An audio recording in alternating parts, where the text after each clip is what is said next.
Rags, hero dog of World War I.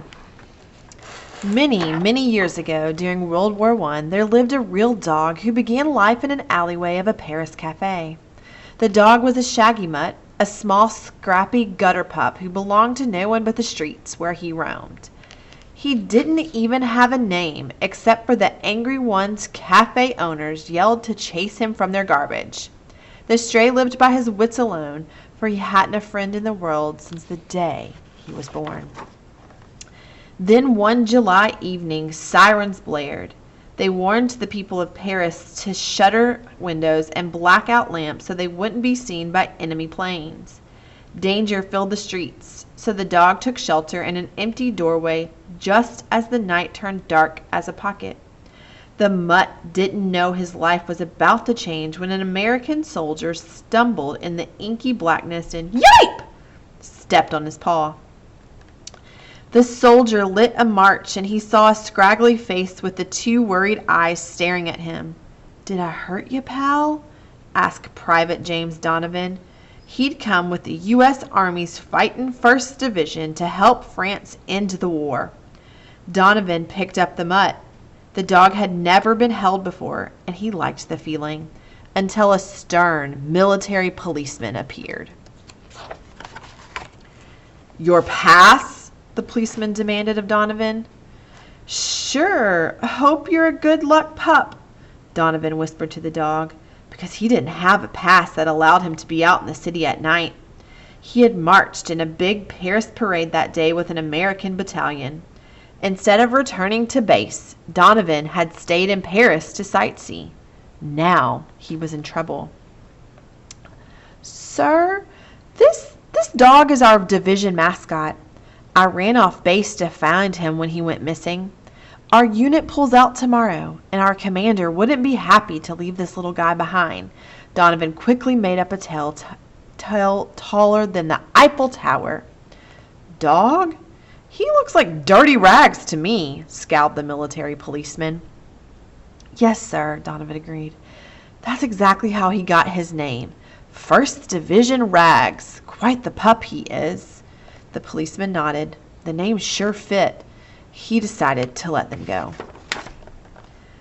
Back at the army base, Rags sat still and straight by Donovan's side in front of the commander. A surprised Private Donovan learned that instead of being in trouble, he'd gotten a new rank and assignment that very day. "Pack up, Sergeant. Tomorrow you move out for the battlefield," the commander told him. "Rags too, sir?" hoped Donovan. "Rags too," the commander agreed. "He seems a smart fellow." Rags and Donovan rumbled out of Paris in a motor truck. "Good old Rags," Donovan said, scratching the dog's head. "We're in this war together now." Rags curled up by his side. Rags stayed close to the soldier. Even when Donovan tried to keep him from the battlefront, Rags jumped out a window at the division headquarters and followed him in secret. Back at camp, Donovan felt a wet nose nudge him. It was Rags. From that day on, he was Donovan's dog through thick and thin. Rags liked infantry work, especially sharing Donovan's food rations and drinking water from his helmet. Rags found many important jobs to do. He chased mice and rats out of the field trenches where the soldiers slept and ate. His ears heard the buzz of incoming shells before the soldiers did. When Rags fell belly to dirt, the soldiers did too. Rags loved rolling in the dirt. It made his shaggy eyebrows look like fuzzy caterpillars to Donovan. Rags even learned to salute. He'd raise a paw to his face, then drop it as a smart show of respect. Once a general walked by, Rags stopped, squatted, and raised a paw. The general respectfully returned his paw. Donovan was a signalman. He laid telephone wires on the ground so soldiers at the battlefront could communicate with soldiers in the rear, the ones with the biggest guns. Rags' nose read Donovan's wires like a book, and he helped him find breaks in the lines. Rags worked as a runner, too. Donovan would put a piece of paper under Rags' collar, turn him to face the rear, and say, "Go find!" Rags then ran toward the sound of the big guns and waited there until someone came to take his message. It was the most dangerous job.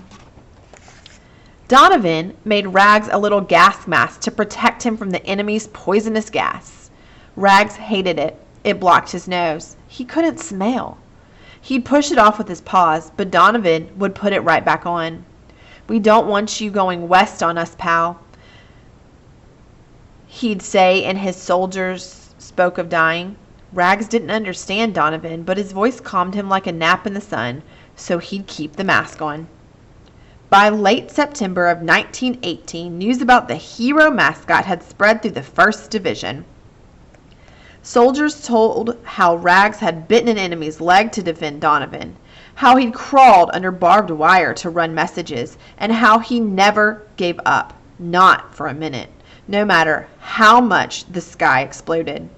He became a legend of courage, a giant of a dog.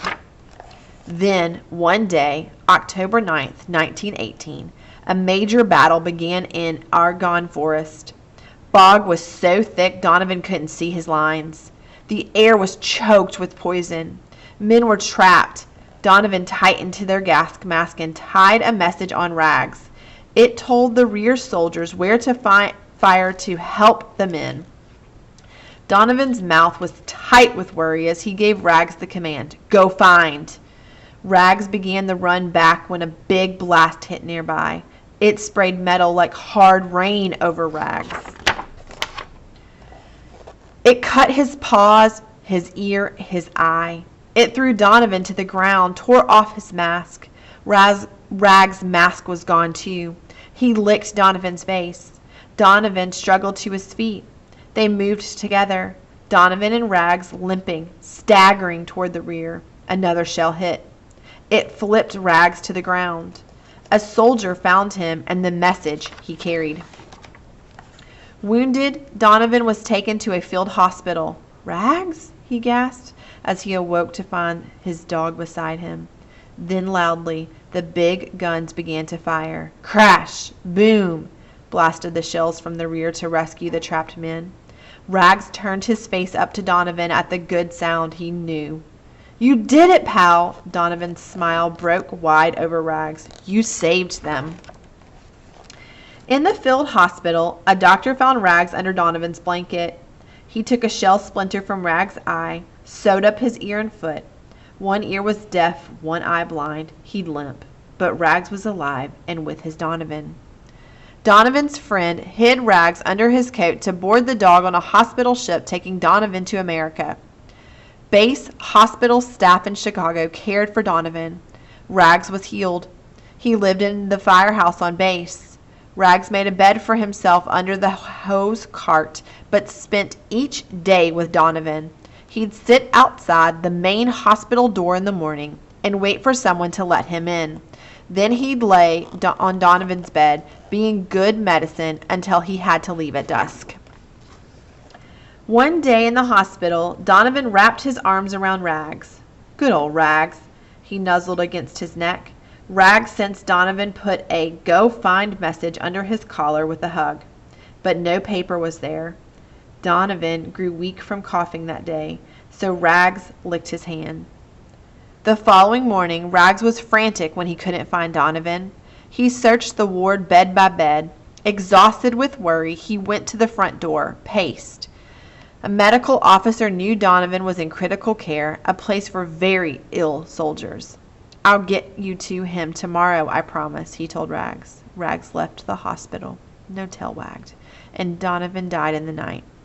The next day, the medical officer took Rags to Donovan's empty bed. "The pup needs to learn in his own way," he'd convinced the hospital staff. Rags lay down where Donovan wasn't anymore. His nose read the story of Donovan's last day. Donovan's lungs were tired. He was cold. He was gone west for a nap in the sun. Rags stayed on the bed for a long time that day. Then he climbed off. He walked the hallway to the front door for the last time and waited for the medical officer to open it. He wagged his thanks. Then Rags slowly walked to the firehouse. It was told that Rags never went to the hospital again. He knew Donovan wasn't there. His best friend now lived in his heart. The end.